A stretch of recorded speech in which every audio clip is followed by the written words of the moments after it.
Premier of the Northwest Province, Lazarus Mokgosi, announced the newly appointed members of the Provincial Economic and Investment Advisory Council at Cooks Lake in Mahikeng local municipality.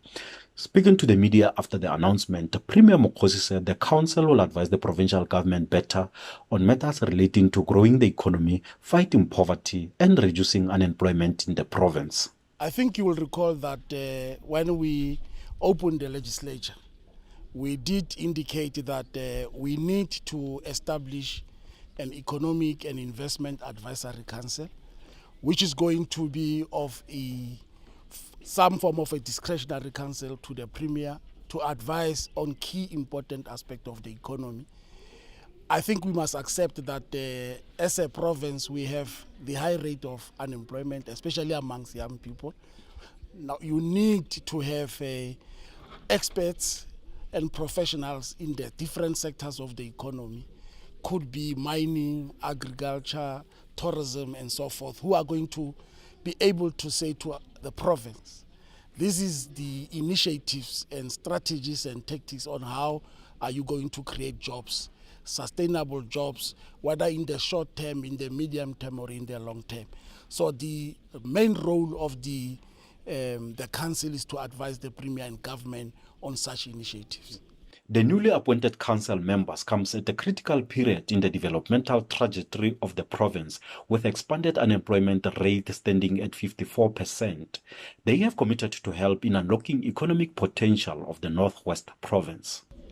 What's important about this advisory council for Northwest Province is we must get away from hand-wringing to hand-clapping about the Northwest Province. In other words, as the Premier indicated, there are big socio-economic challenges. We know what the problems are. But now what the Council has to do is to help government and the private sector to unlock the potential of Northwest, to also make sure that as there's a turning point in the country, both politically and economically, that Northwest will capitalize on it. In other words, that the Advisory Council will help the government and the private sector, I'm thinking in particular of mining, tourism, agriculture, to unlock their true potential, to start creating jobs, to boost the growth rate.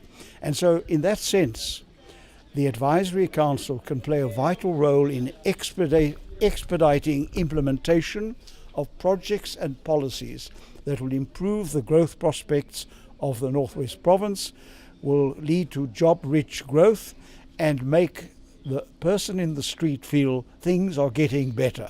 So there's an important catalytic role for the Advisory Council to play to ensure that what has been decided is implemented and makes a difference on the ground. We welcome the appointment of the Advisory Council, which is inclusive of all sectors of society, and we hope that the Council will assist the Provincial Executive Council to implement its programs and transform the economy of the province to be a more inclusive economy, more especially the issue of the development in the rural areas, where we see that there's a lack of development in there and people have been forced to move to the cities, live in their rural areas. And we also hope that the council will hit to what the Premier said, that there has been policies that are in place. They must develop a tangible implementation plan that can be put into the ground immediately, as an immediate task that they must do as a council, rather than to reinvent the wheel and spend more time planning than having more time in implementation.